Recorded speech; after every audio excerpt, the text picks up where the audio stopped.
Welcome dear students.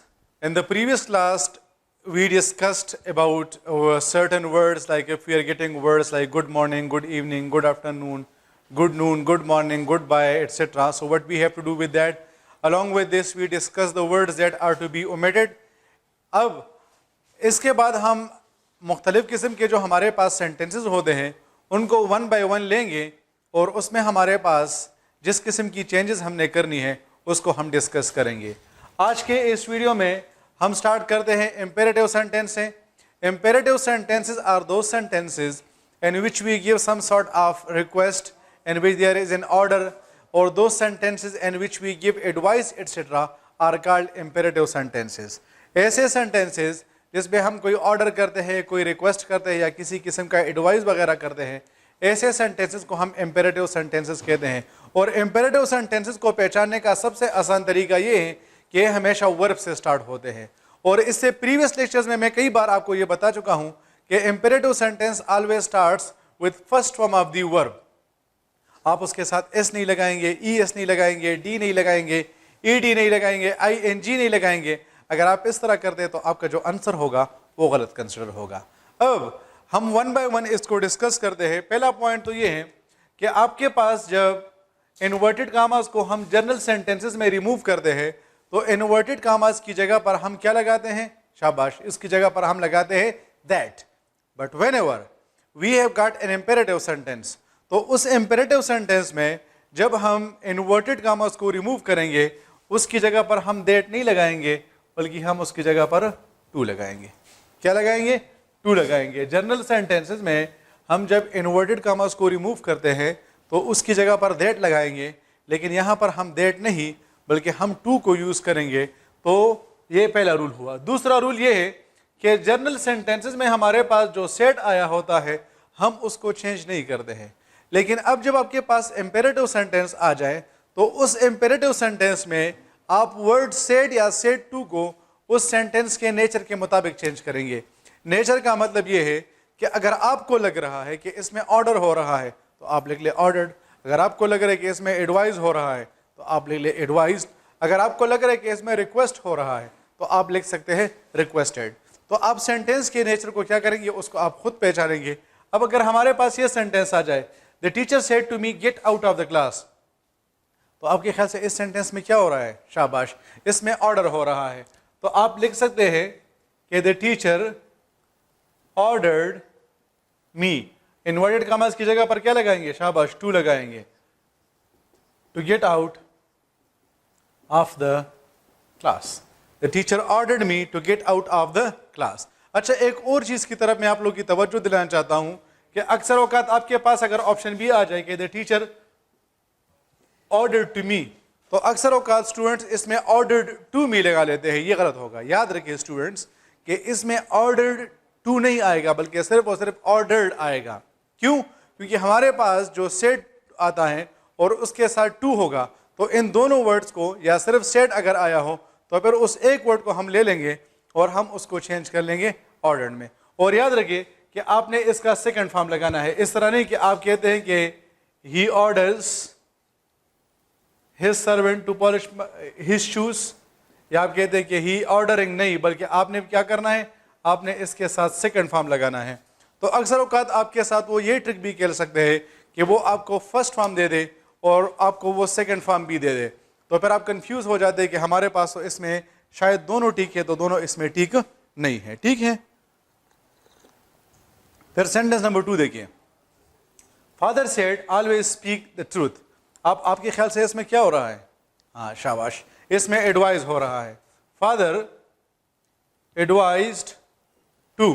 अच्छा, यहाँ पर एक और बहुत ज़्यादा इंपॉर्टेंट पॉइंट है and specifically related to it, और वो ये है कि जब आपके पास वर्ड ऑलवेज आएगा आप इसको ओमिट करेंगे, यानी ख़त्म करेंगे। अगर आप लोग को याद हो, इससे पहले भी हमने इस पे डिस्कशन की थी कि अगर हमारे पास यस आ जाए, नो आ जाए, हेलो आ जाए, हाय आ जाए, प्लीज़ आ जाए, ऑल राइट आ जाए, वेल आ जाए, तो हम उसको ओमिट करेंगे, ख़त्म करेंगे। So same is the case of word always. जब आपके पास ऑलवेज आएगा तो आप इसको भी ओमिट करेंगे। तो हमारे पास आ जाएगा कि father advised to speak the truth. अगर आप इसको इस तरह लेते हैं कि father advise to always speak the truth, तो आपका जो आंसर होगा वो गलत कंसिडर होगा। फिर नेक्स्ट हमारे पास है he said to me respect elders, तो हमारे पास आ जाएगा he advised me to respect elders. फिर से आपको बता रहा हूं, ऑप्शन बी आपके पास क्या होगा, ऑप्शन बी होगा कि ही एडवाइज टू मी, और फिर आप लोग इसमें जो है वो गलती कर लेते हैं। डियर व्यूअर्स स्टूडेंट्स, मैं आपको यहाँ पर एक एडवाइस देना चाहूँगा, और वो ये है कि अक्सरों का जब आप ईटा के एग्जामिनेशन में बैठ जाते हैं या किसी भी एग्जामिनेशन में बैठ जाते हैं तो आप लोग वहाँ पर एक्साइटेड हो जाते हैं। जब आपको किसी चीज़ का आंसर आता है बस आप उसको डायरेक्टली टिक करते हैं और बिल्कुल इस चीज़ पे फोकस नहीं करते कि हो सकता है कि आपके पास इसमें किसी किस्म का ट्रिक वगैरह आया हो। तो याद रखें, मैं हमेशा अपने स्टूडेंट्स को बताता हूँ कि जो चीज़ आपको नहीं आती वो तो आपको वैसे भी नहीं आती, लेकिन जो चीज़ आपको आती है उसको डबल चेक किया करें। ऐसा ना हो कि उसमें किसी किस्म का एक छोटा सा उन्होंने माइन्यूट ट्रिक आपके साथ खेला हो और आप उसकी वजह से अपना सारे का सारा आंसर जो है वो गलत करें। तो आ जाएगा कि he advise me to respect elders. फिर नेक्स्ट हमारे पास है he said to me help them. अब आपके ख्याल से इसमें क्या हो रहा है, शाबाश, ही रिक्वेस्टेड टू, अच्छा प्लीज के साथ क्या करेंगे, हाँ शाबाश, मैंने आपको ऑलरेडी बताया है कि प्लीज को हम ओमिट करते हैं, तो आ जाएगा he requested to help them, क्योंकि प्लीज किस चीज़ की निशानी होती है, प्लीज हमारे पास हमेशा निशानी होती है रिक्वेस्ट की। She said kindly forgive me, तो आ जाएगा शी रिक्वेस्टेड टू फॉरगिव, और मी क्या बन जाएगा, मी आपके पास बन जाएगा her. She requested to forgive her, और काइंडली के साथ हमने क्या कर लिया, काइंडली को हमने ओमिट कर लिया, क्योंकि वर्ड काइंडली भी हमारे पास ओमिट होता है। देन नेक्स्ट हमारे पास है वो सेंटेंसेस जिसके स्टार्ट में डोंट आ जाए। ऐसे इंपेरेटिव सेंटेंसेस जिसके स्टार्ट में आपके पास डोंट आ जाए, तो अब आप इसको दो तरीकों से चेंज कर सकते हैं। एक तो ये है कि आप यहाँ पर लिखते हैं कि the teacher ordered not to create disturbance. आपके पास जो वर्ड सेट था आपने इसको चेंज कर लिया है ऑर्डर्ड में, और फिर आपने इसके साथ नॉट लगा लिया। अब यहाँ पर पहला पॉइंट कि आपके पास जो नॉट आएगा, नॉट ये टू से पहले आएगा। नॉट कहाँ पर आएगा, टू से पहले आएगा, क्योंकि आपके पास इस तरह भी हो सकता है कि वो आपको ऑप्शन दे दे कि he ordered to not create disturbance, तो फिर आप लोग वहाँ पर इसमें कंफ्यूज हो जाते हैं। तो पहला पॉइंट तो ये याद रखें कि आपने जब सेट को चेंज कर लिया है ऑर्डर्ड में, तो फिर आप इसके साथ नॉट को ज़रूर लगाएंगे, और ये जो आपके पास नॉट आएगा, नॉट ये कहाँ पर आएगा, ये आपके पास टू से पहले आएगा। अगर आप इसको टू के बाद लगाते हैं तो आपका जो आंसर है वो गलत कंसिडर होगा। एक बंदा कहता है कि यार सर मैंने नॉट को मुकम्मल ख़त्म करना है, मैं नॉट को यूज़ ही नहीं करना चाहता हूँ, तो फिर आप इसको किस तरह करेंगे, द टीचर फॉरबेड। अब यहाँ पर हमने ऑर्डर्ड को नहीं लगाया, बल्कि उसकी जगह पर हमने क्या लगा लिया है, यहाँ पर इसकी जगह पर हमने लगा लिया है फॉरबेड।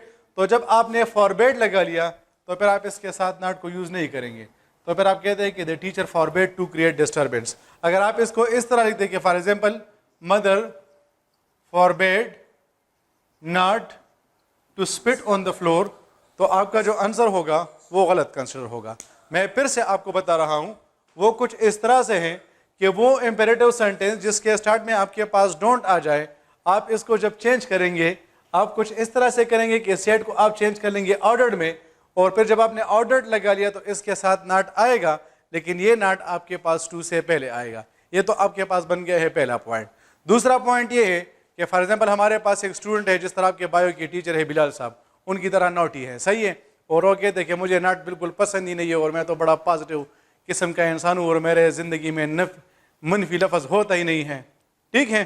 तो फिर हम क्या करेंगे, फिर आप उस सेट को चेंज कर लेंगे फॉरबेड में, लेकिन जब आपने फॉरबेड लगा लिया तो फिर आप उसके साथ नॉट को यूज़ नहीं करेंगे, बल्कि ये आएगा कि mother forbade to spit on the floor. या इसका दूसरा आप कहते हैं कि नहीं, हमारे पास जो है वो कहते हैं कि नहीं मैं इसके साथ नॉट लगाना चाहता हूँ, तो फिर आप यहाँ पर लगा लेंगे कि mother ordered not to spit on the floor.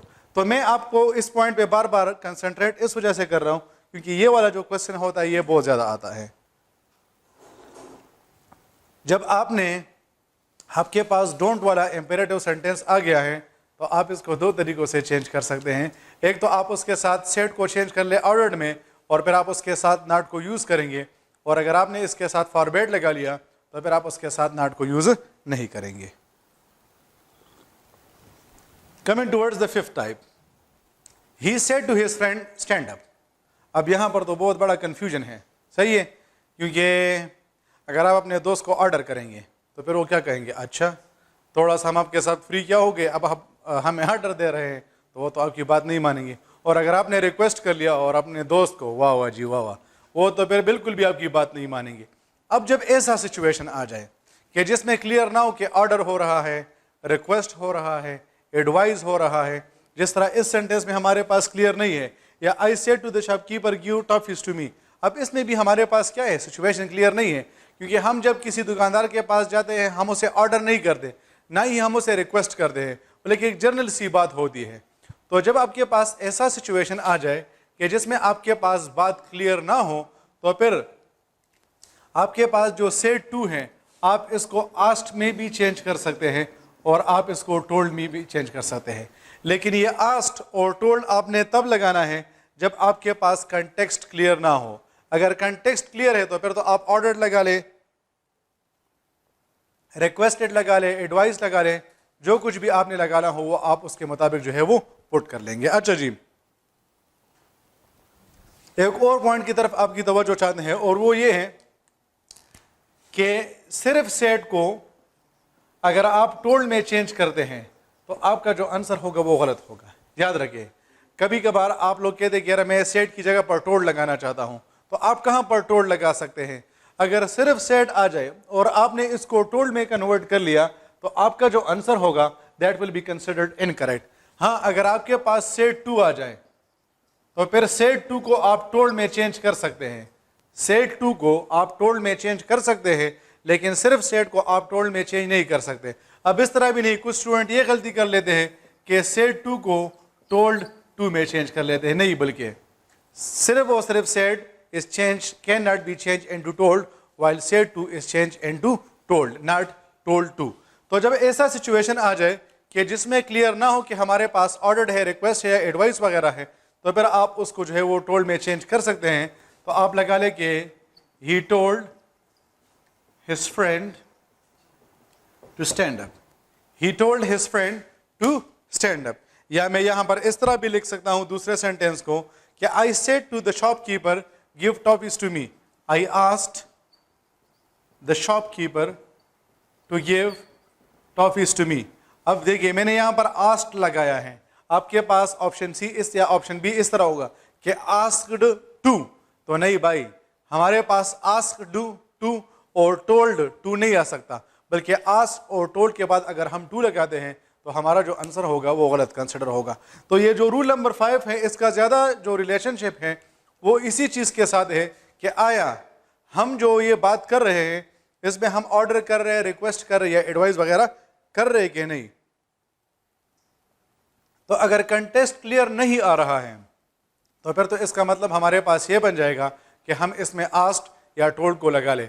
यहाँ पर मैंने आपको टोल्ड का कंसेप्ट भी क्लियर कर दिया है कि सिर्फ सेट को आप टोल्ड में चेंज नहीं कर सकते, सेट टू को आप टोल्ड में चेंज कर सकते हैं। अब यहाँ पर आपने इसको टोल्ड टू में भी चेंज नहीं करना है। Coming towards the sixth sentence, he said let us go outside. अब वो सेंटेंस जिसमें आपके पास लेट अस आ जाए तो आप सेड को ले लें और लेट अस को ले लें और आप इसको चेंज कर ले सजेस्टेड में। He suggested to go outside.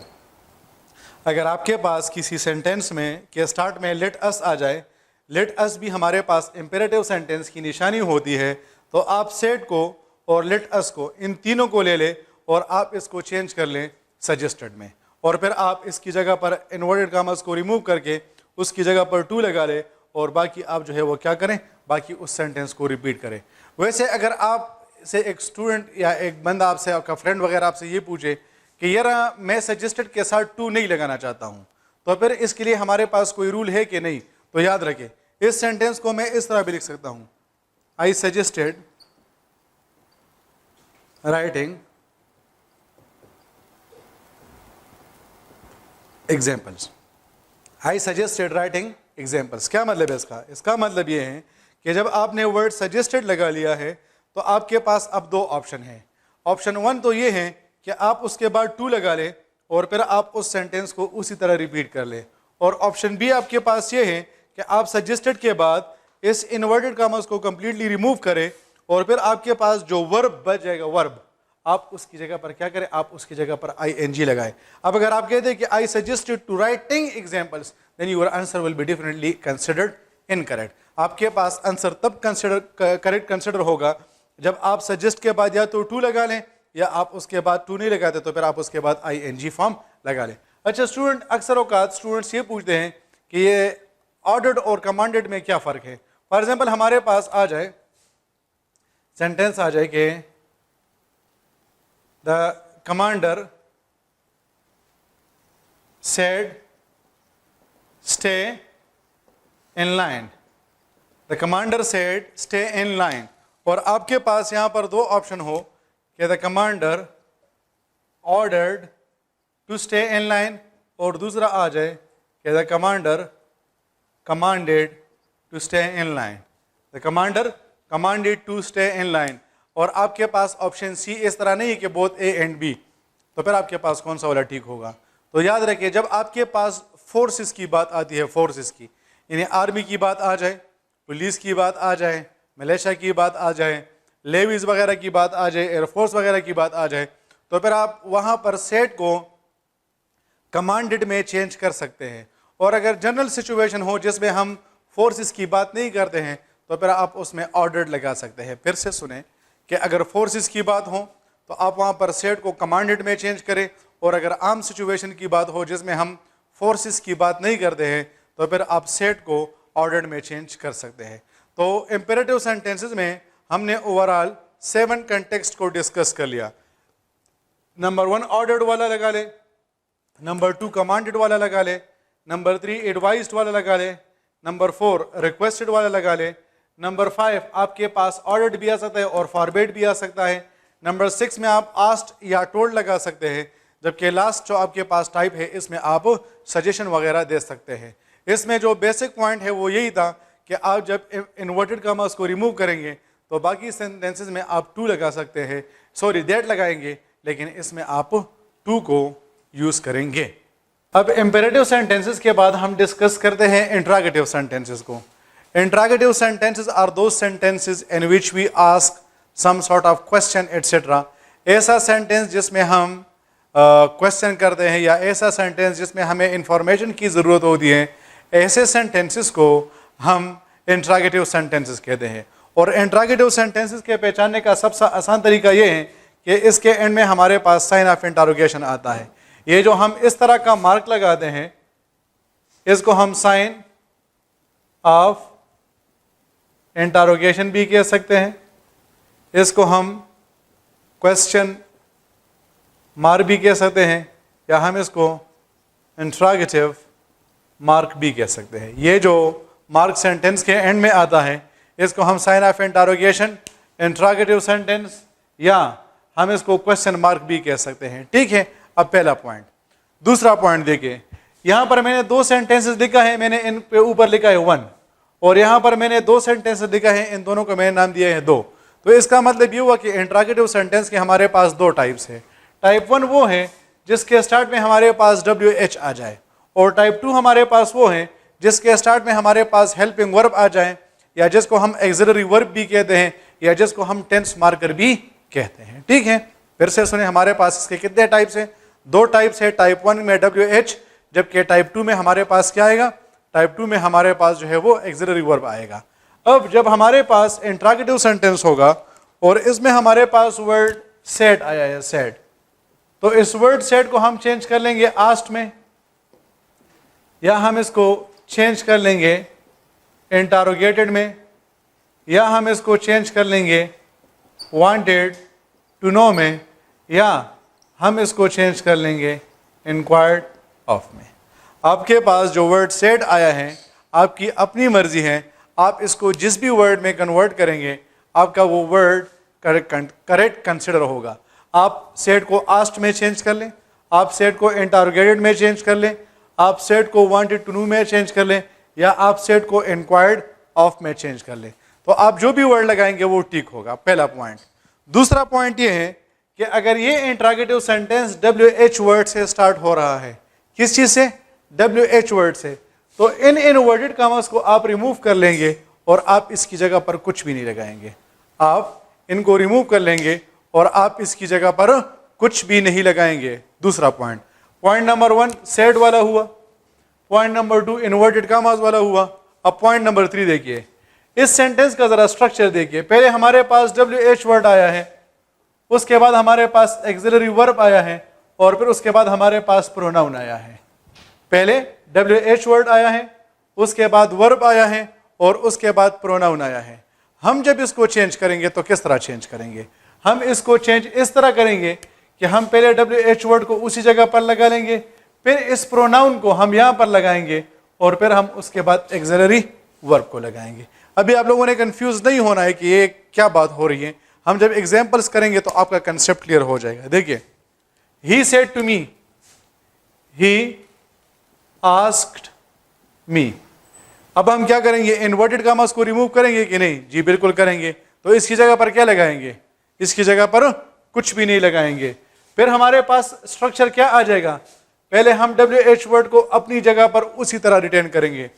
याद रखें कि आपके पास डायरेक्ट इनडायरेक्ट नरेशन में जो भी WH वर्ड आया है, आप उसके प्लेस वगैरह को या उस वर्ड को चेंज नहीं करेंगे। फिर अब हमारे पास क्या आएगा? यू हमारे पास बन जाएगा आई, वेयर आई was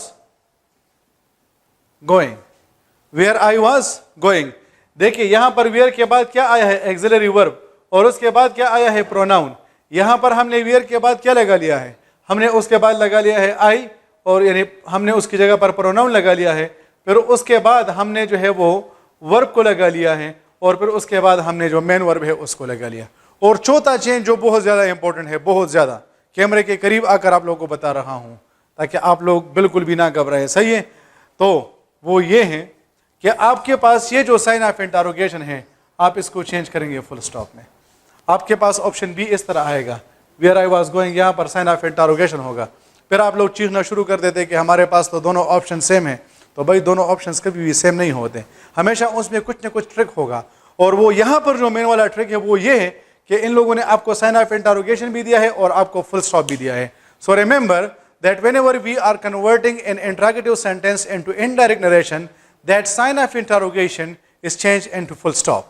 फिर दूसरा सेंटेंस देखिए, she said to me what is your name। तो क्या आएगा? she inquired of me what